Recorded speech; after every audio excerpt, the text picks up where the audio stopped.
nous allons travailler ce matin sur les plateformes numériques au service des territoires, une approche pour l'innovation et comment placer l'innovation dans des villes plus durables. Et on va commencer peut-être par l'intervention de Charles. Merci d'être avec nous ce matin. Merci à vous. Et on va parler donc de cette plateforme d'innovation que vous avez mise en place, qui s'appelle la Place de l'innovation.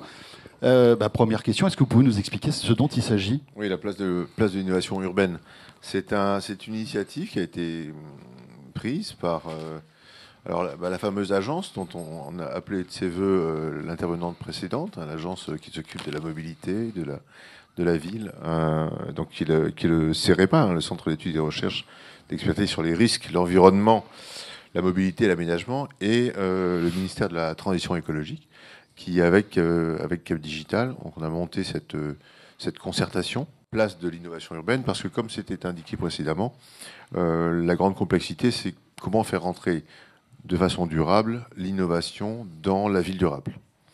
Et donc, l'idée, c'était d'identifier auprès des innovateurs. Alors, innovateurs, parce que c'est un sujet qu'on connaît bien chez Cap Digital. Cap Digital, vous la rappeliez, un pôle de compétitivité, un peu plus de 1000 adhérents, qui sont à la fois des PME et des startups qui innovent, qui créent des nouveaux produits et des nouveaux services, mais également des centres de recherche, également des territoires, des grandes entreprises. Et donc, tout cet écosystème,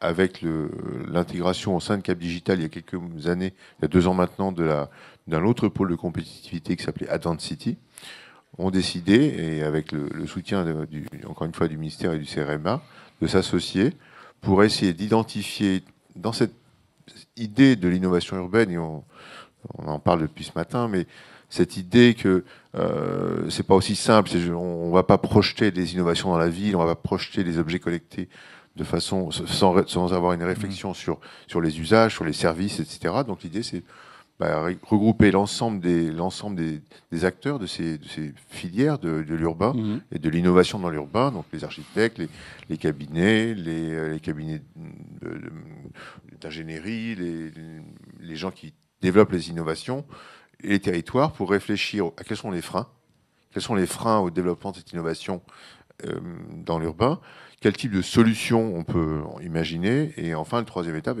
quels sont les outils, les outils qu'on va mettre en place pour poursuivre ça. Et avec un certain nombre de freins qu'on connaît, qui ont été abordés précédemment, la question du temps, le temps long de l'urbain par rapport au temps court de l'innovation, les questions sur l'analyse du retour d'expérience, qui est est-ce que ça apporte quelque chose? Il ne suffit pas d'injecter de l'argent, il faut le faire en concertation avec les territoires, il faut le faire en concertation avec les citoyens, on l'a bien vu.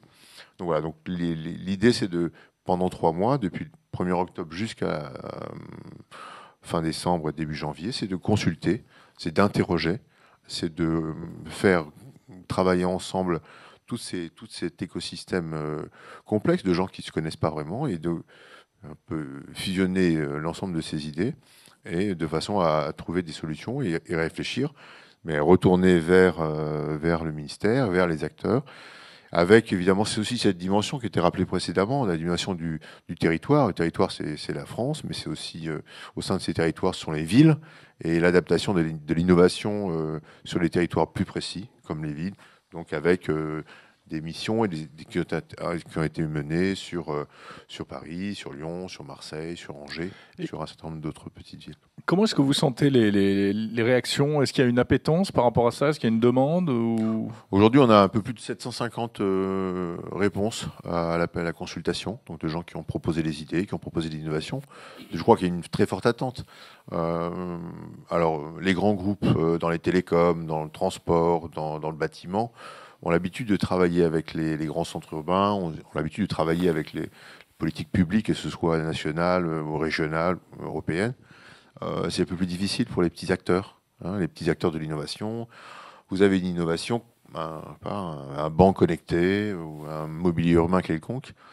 Comment ça s'insère dans la stratégie, dans la politique de la ville, dans la politique des régions, et comment des acteurs plus petits sont pas forcément équipés, n'ont pas forcément les bons réseaux alors ils s'appuient beaucoup souvent sur des relations avec les grands groupes, dont certains sont là aujourd'hui, La Poste, Orange, d'autres grandes équipes, mais donc Donc voilà, donc ils sont très heureux de pouvoir s'exprimer sur le sujet et puis de faire un certain nombre de recommandations sur les freins, sur ces fameux freins à l'innovation dans le développement de l'urbain.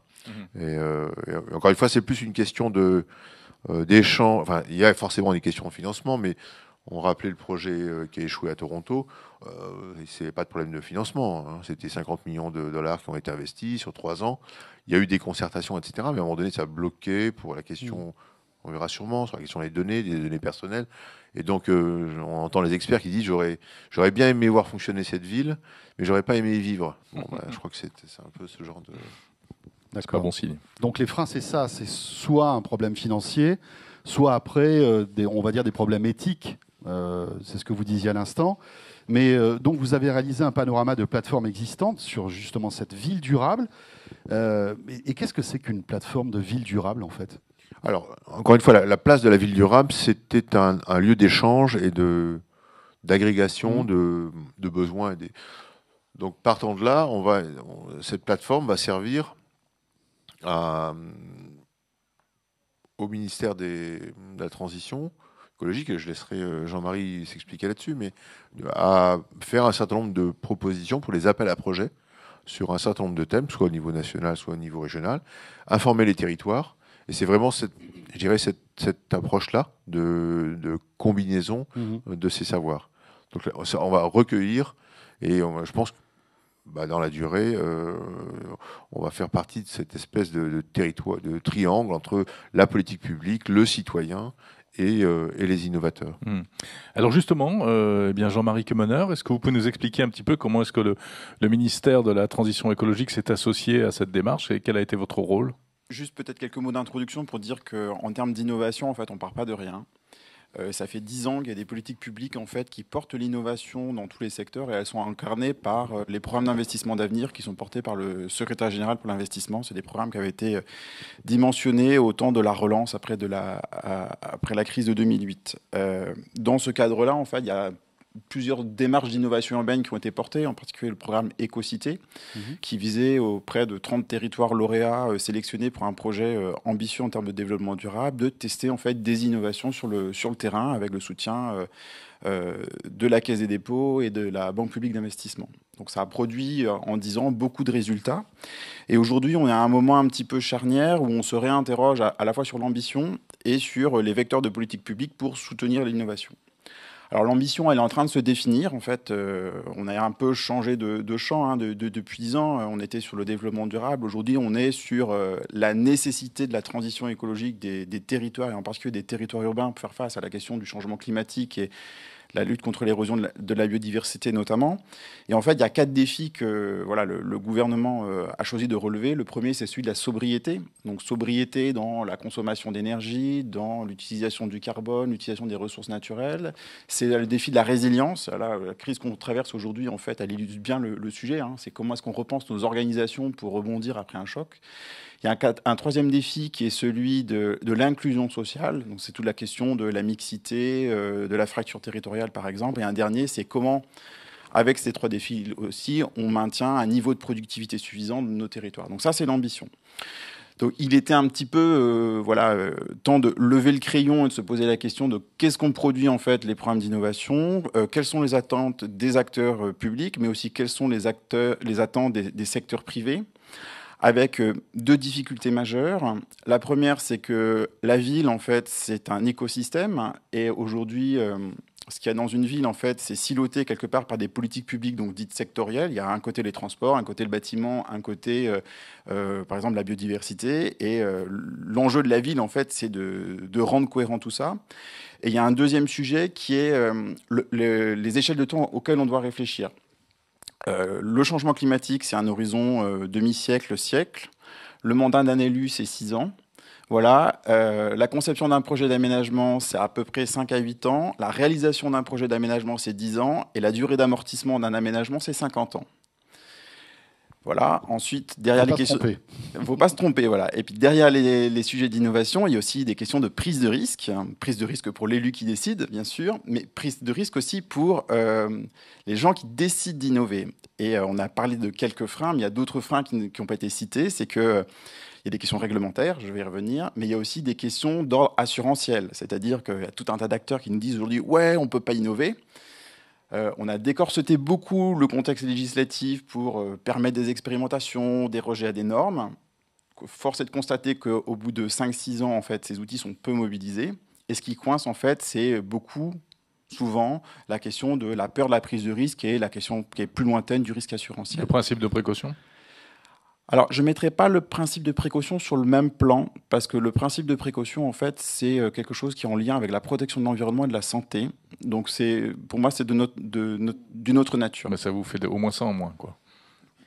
Sans doute. Donc, voilà le cas. Donc, pourquoi une plateforme ? Donc, pour réinterroger, en fait, les besoins, pour mettre en réseau les acteurs, parce qu'en fait, ça, c'est quelque chose qui revient de manière assez récurrente, c'est... On a plein de gens de talent qui inventent dans des labos, dans des instituts de recherche, des solutions qui pourraient trouver un domaine d'application. Et il y a un enjeu d'abord de porter à la connaissance ces sujets-là. Il y a un enjeu aussi de faire connaître à la commande publique en fait ce qui existe et ce qui est possible de faire. Et le rôle de l'État, c'est probablement de générer en fait ces points de rencontre, ces écosystèmes, dans la perspective de lancement d'un nouveau programme d'investissement d'avenir.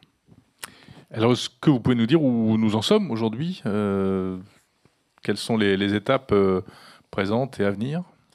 Alors, les étapes, donc le chemin commence à être assez bien balisé. Donc, on a réinterrogé nos politiques publiques. On est en train d'évaluer ce qu'a produit l'innovation. Avec une première difficulté, c'est de se dire que on innove pas nécessairement pour la beauté du geste. Il faut qu'aujourd'hui une exigence de performance en termes environnementaux. Donc ça, c'est fait. On est en train, avec la plateforme de l'innovation urbaine et place de l'innovation urbaine portée par Cap Digital, on a réussi à réinterroger les écosystèmes d'acteurs.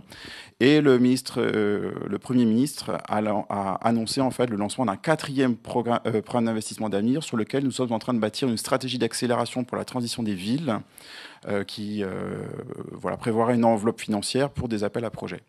Voilà, et Emmanuel Vargon animera dans la première semaine de février un séminaire national qui s'appelle « Habiter la ville de demain » et qui visera à marquer en fait la vision politique de la transition des villes. Peut-être on peut complémenter Jean-Marie sur les premiers résultats de l'enquête, enfin de l'étude qui est menée. Il y a essentiellement 3 points qui, même si on n'a pas encore tous les éléments du bilan, mais enfin il y a quand même 3 points qui remontent. C'est la question, on parlait de la question de la temporalité. Comment concilier des temps si différents, si éloignés pour intégrer cette innovation. Le deuxième sujet qui a fait échouer tellement de projets et qui était un sujet qui, on le voit bien, enfin, c'est le sujet des 20 ans qui viennent, c'est la question de la donnée, de l'utilisation de la donnée, de la protection de la donnée. Et ce matin, il était rappelé le nombre d'attaques qui ont été menées sur les objets connectés. On est à plus de 105 millions, je crois. Bon, la question de toutes ces attaques, ça vise à récupérer des données des individus, des organisations. Donc, on pousse beaucoup les politiques à prendre ce point-là en considération, à ne pas laisser les données de leurs citoyens un peu, je dirais, sans avoir une maîtrise d'usage. Alors, avec toujours la balance entre, oui, ça peut rendre beaucoup de services, mais quid de la vie privée. Donc, la question de la donnée. Et enfin, une des difficultés majeure aussi, c'est la notion du retour d'expérience. C'est-à-dire comment est-ce qu'on peut mesurer. Donc je pense qu'il nous manque aussi un certain nombre d'outils de mesure des expériences passées. Très bien. Nicolas Dardenne, merci d'être avec nous ce matin. Vous êtes directeur donc du secteur public local chez DocaPost. Alors on a parlé un peu mobilité, énergie, smart cities, etc. La tendance, c'est aussi les plateformes inclusives pour intégrer la santé, l'éducation dans tout cela. Qu'est-ce que vous pouvez nous dire sur ce sujet ? Oui, alors, beaucoup de choses ont été dites, effectivement, sur les temps courts, les temps longs. Et on voit émerger énormément de plateformes aujourd'hui dans tous les domaines. Malheureusement, certaines d'entre elles, voire beaucoup d'entre elles, disparaissent aussi vite qu'elles sont apparues. Et ce qui fonde Aujourd'hui, la résilience ou la pertinence, l'efficacité d'une plateforme, c'est souvent son interopérabilité et sa transversalité. C'est-à-dire de l'innovation, des moyens, des envies politiques. Évidemment, on en a, des opérateurs techniques capables d'accompagner les politiques publiques, on en a, mais c'est bien sur le fondement, sur la construction de ces plateformes que l'on doit poser un certain nombre de jalons essentiels, hein, comme la transversalité et l'interopérabilité, pour pouvoir les faire, d'une part, durer dans le temps, rendre le service qu'elles doivent rendre à un instant T, mais surtout dans les années qui viennent. Donc, voilà, vous parliez d'éducation, mais si on prend un exemple assez concret, à DocaPost, on a le plaisir d'accompagner le département des Hauts-de-Seine. Au départ, il y a quelques années, on a commencé à travailler avec le département des Hauts-de-Seine autour d'une problématique simple, aider les collégiens dans l'accès au loisir et à la culture. Quand on a commencé à construire cette plateforme d'accès, d'aide et de services pour les collégiens du département, on s'est dit c'est quoi le coup d'après ? Et on a bien été aidé par les politiques et par les décisions prises par le département. Et donc, hier, on avait un service, 50 000 collégiens concernés. Aujourd'hui, on a une plateforme qui adresse plus de 300 000 personnes, des collégiens, leurs familles, et puis qui interopère pour 2 départements, les Hauts-de-Seine et les Yvelines, sur des sujets qui sont à la fois des services de loisirs, de culture, mais toute la vie éducative, le lien avec l'environnement numérique de travail, le lien avec l'inscription à la restauration scolaire, la récupération des factures et des paiements, la gestion pour la simplification des démarches pour les familles. Tout ça dans le respect de ce que monsieur disait sur le respect de la donnée, du RGPD, etc. Mais voilà, donc on arrive à construire des plateformes durables qui évoluent dans le temps, qui sont agiles et qui permettent par l'innovation d'accompagner des politiques publiques et surtout de rendre le service aux usagers, puisqu'aujourd'hui pour une famille des Hauts-de-Seine ou des Yvelines, c'est un portail, c'est un bouquet de services sur tout le domaine éducatif, qu'on soit une famille recomposée ou pas, qu'on ait une responsabilité financière du gamin ou une responsabilité globale, qu'on soit un jeune adulte, voilà. On a tout ça au même endroit et disponible en fonction de son profil et dans le respect de ses droits et de sa donnée. Et donc ça marche. Et je crois que vous aviez un deuxième exemple à nous présenter, oui, qui est plus prospectif, c'est ça ? Ouais, plus prospectif. On a parlé tout à l'heure de la mobilité. Alors c'est une compétence qui a évolué au niveau national, puisqu'elle était compétence départementale, elle est devenue compétence régionale. On a aujourd'hui la nécessité de penser comment on va se déplacer demain.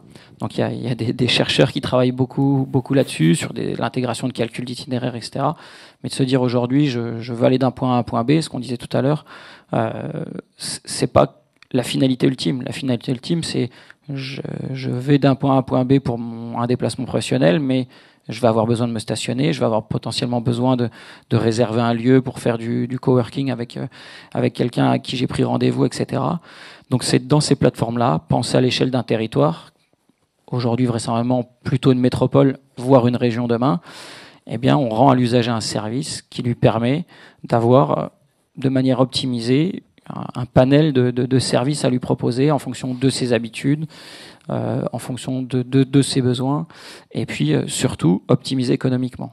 Optimiser économiquement sur la construction de ces plateformes et leur interopérabilité, et économiquement pour l'usager qui va consommer tout un ensemble de services dont il a besoin sur des périodes, des temps plus longs, et ne payer que le meilleur prix de ce qu'il a consommé, et ne pas se rendre sur X démarches administratives ou X services qui lui posent des problèmes d'identification, de sécurité de sa donnée ou autre.